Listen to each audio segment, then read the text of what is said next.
Thank you for joining us for this episode. Today, we're joined by Ran Yam, who's going to be speaking with us about eye tracking technology on the OI Show.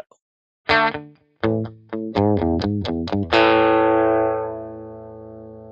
you for joining us for this episode of the Optometric Insights Show.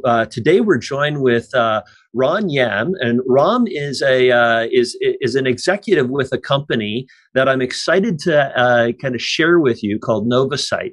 Novasight is a technology that is developing products around a lot of aspects of eye care that we're using today, and so we really appreciate you joining us. And Ron, tell us where you're at in the world so everybody knows. So yeah, thanks, David. Thanks for inviting me. We're currently we're an Israeli company located just outside of the airport of Israel. It's a place called Airport City. Very cool. We're just here in between Jerusalem and Tel Aviv. Yes.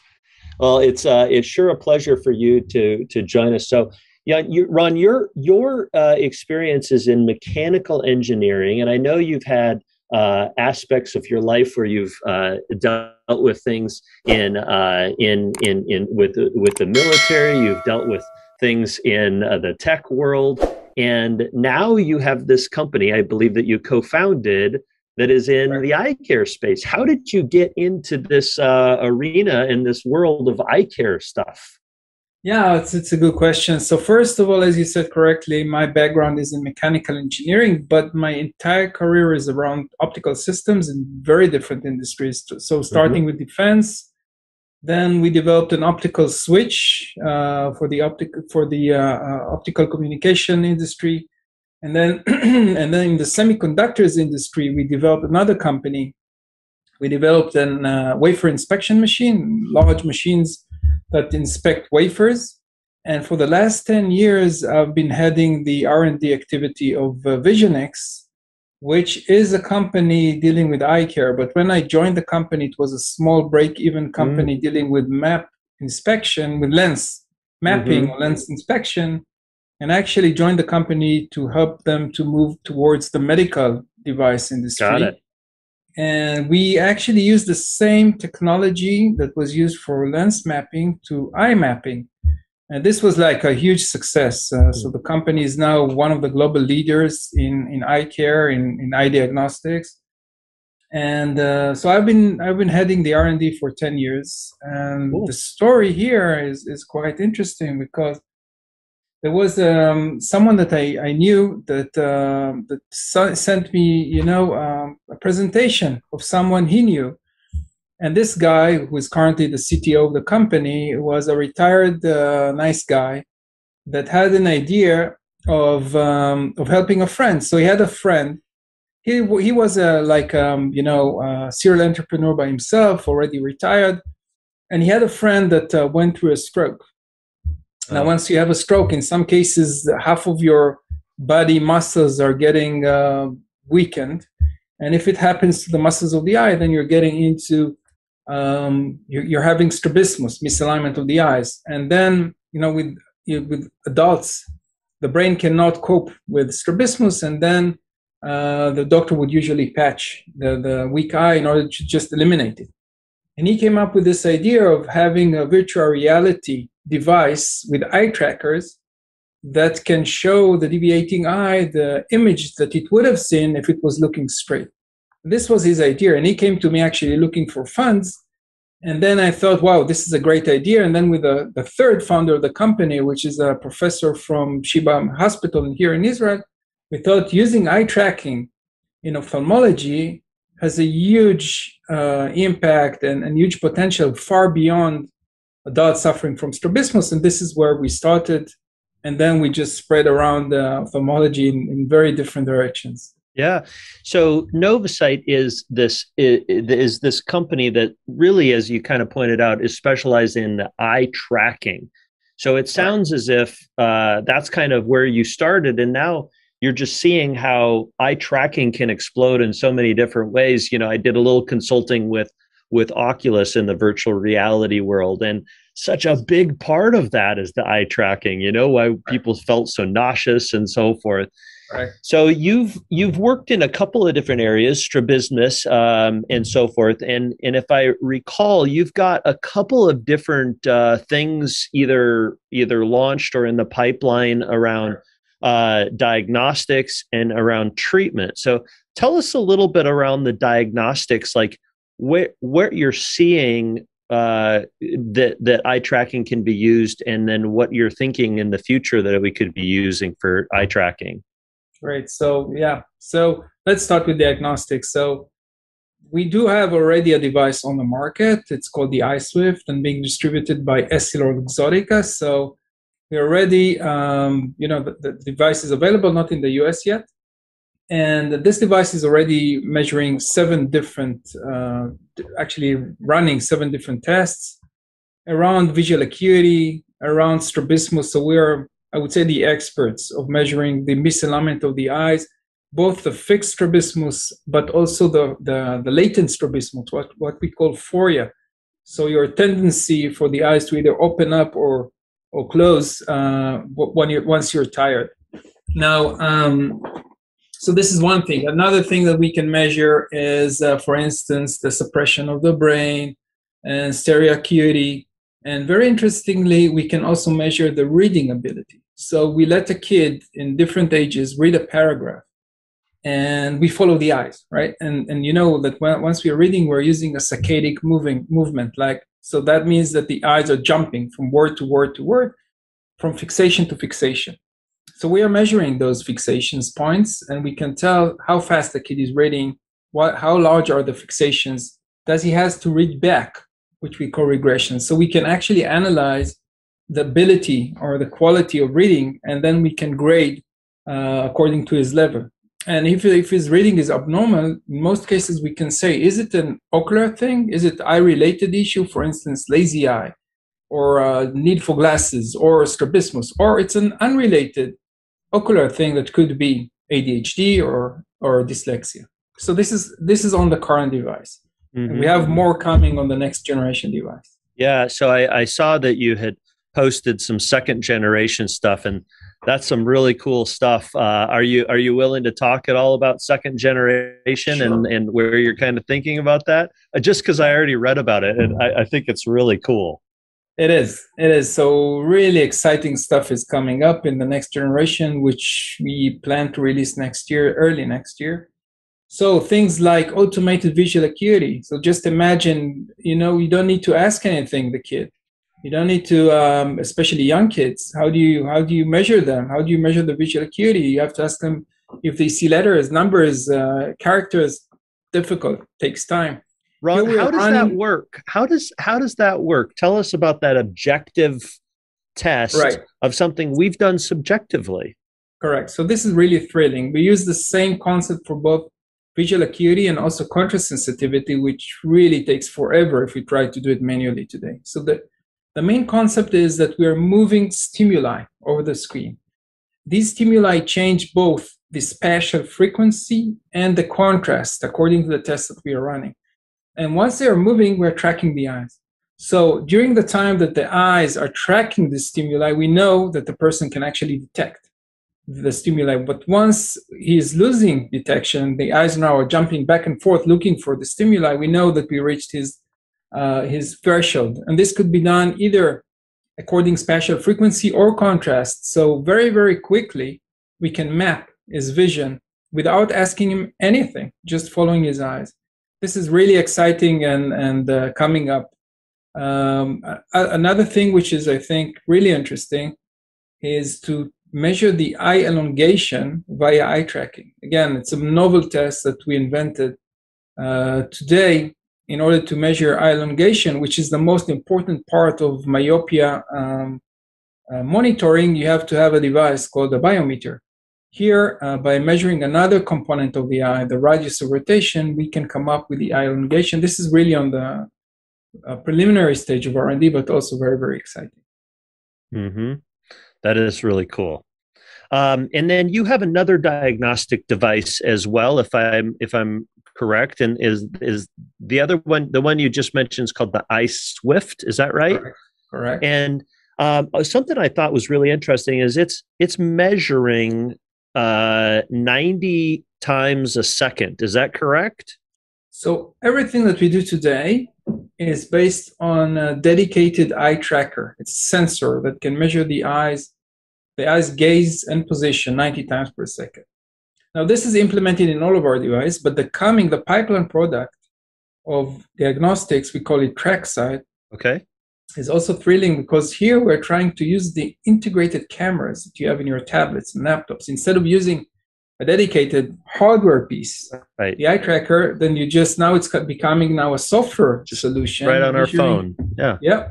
And of course, it's hard to reach the same level of accuracy over, a camera, which was not meant to be an eye tracker. But in some cases, we can use it. And now we are talking about having a solution that is running at the background. So let's say that now you're working, right? If you're a kid, maybe you're doing your homework. If you're an adult, maybe you're working on the tablet or the laptop. And then we're tracking your eyes. And then we can detect, for instance, how close are you to the device? It's really important for kids to stay away, not to accelerate their myopia. How long did you use the device? What is the posture of the head? And most interestingly, looking for eye fatigue, what is also known as digital eye strain. So many parameters of vision that are being tested, checked on the background without the person being aware of that, we can detect eye fatigue. And then we come up with an alert, you should take a break because we detected that now your eyes are tired.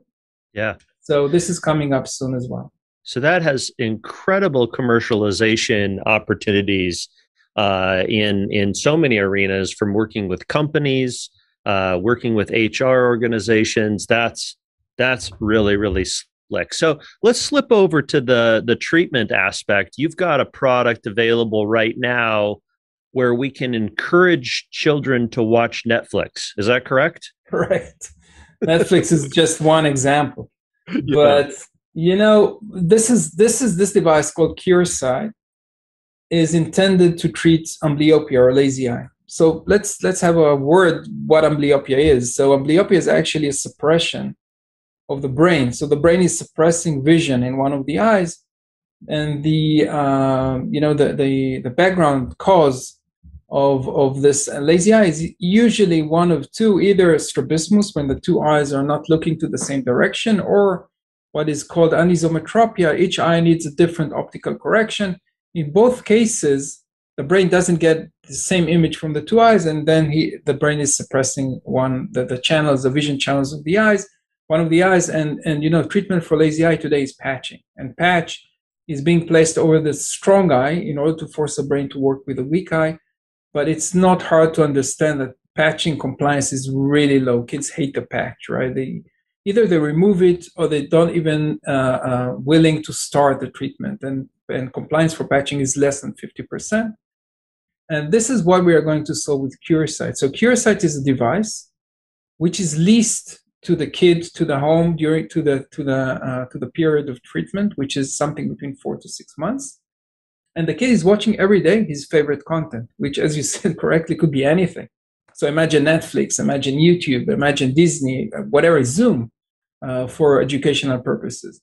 Once the kid is watching his favorite content, he's also wearing simple red-blue glasses. And what we are doing at the background are two things. First, we duplicate the content to the two eyes in real time. So now each eye is seeing its own content. We change the colors. We are doing real-time color conversion. So each eye, through its filter in the glasses, is seeing its own content. And on the strong eye only, we blur the center of vision.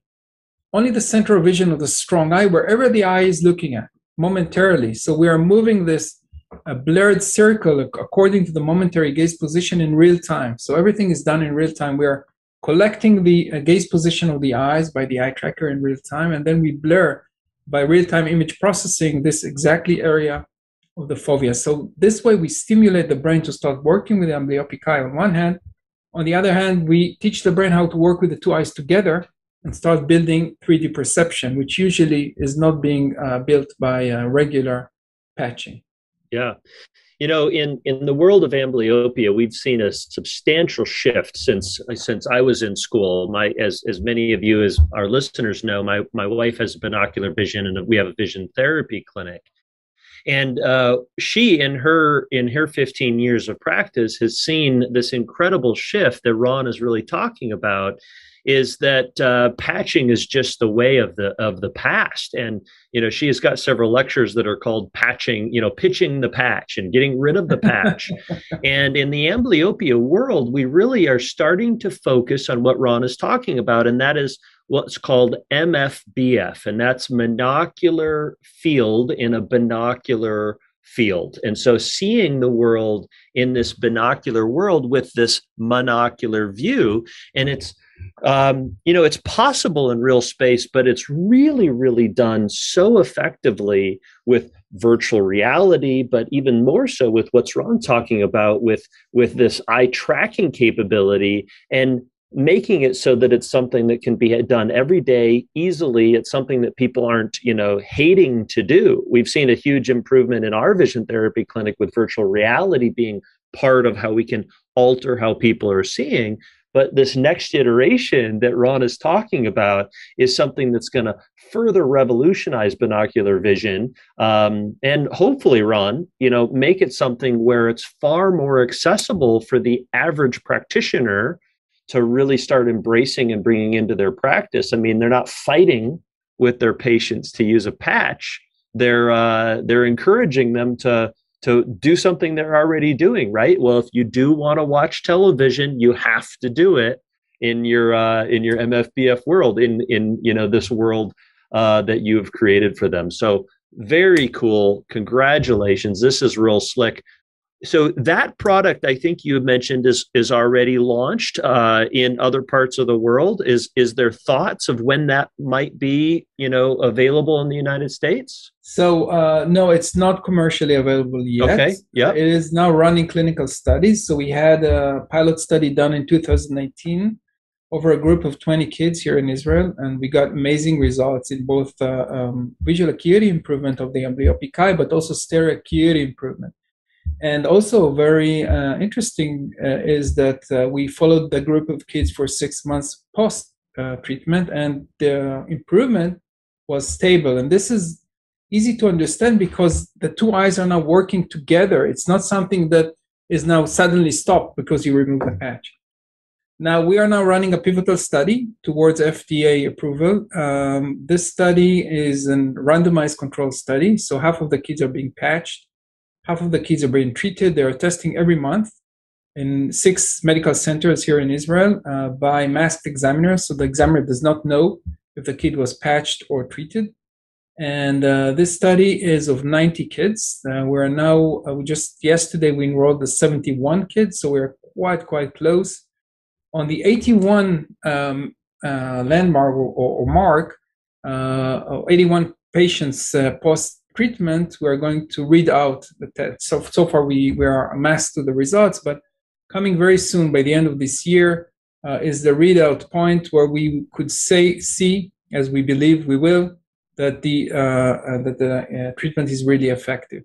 Now, following that, we would submit for the FDA, and then middle of next year, we believe that the device will be FDA approved. Now, you talked about accessibility. So it's very important to also tell everybody that we're not only thinking about the technology, but also the commercial accessibility. Mm-hmm. And this is why we applied for dedicated CPT codes for this treatment, and they were just approved 2 weeks ago. Mm. So now there are 3 different CPT codes for the specific treatment, so eye tracking based amblyopia treatment that were approved by the AMA just 2 weeks ago, will be going into effect starting January 1st of next year. And the 3 codes are for the installment of the device, for the use of the device by the kids. So every month, the treatment would be reimbursed. And also there is a physician code. So I didn't say yet, but the entire treatment is also monitored by the cloud. So it's not a standalone device that is sitting at the kid's apartment, but also everything is uploaded to the cloud, and the doctor has a full control of the treatment remotely, including also compliance rate. And the doctor is also being reimbursed for interpreting those monthly reports. So also the doctor is being reimbursed for his time. And So we're trying to bring great technology, but also accessible commercially. Yeah, very cool. Well, Ron, this has been an exciting 20 minutes that we've had to really talk about what you're doing and where you're revolutionizing and, at the very forefront of this whole aspect around eye tracking and where we can incorporate this into solving many of our objective measurements that we're doing, making it and then bringing it over into the treatment aspect and helping patients in that. So thank you very much for joining us on the podcast. Thank you, David. It was a pleasure. Yeah, absolutely. And thank you for joining us for this episode of the Optometric Insights Show. Make sure to like and subscribe. And please, if you would be so kind to leave us a 5-star review and join us next time for more episodes of the Optometric Insights Show.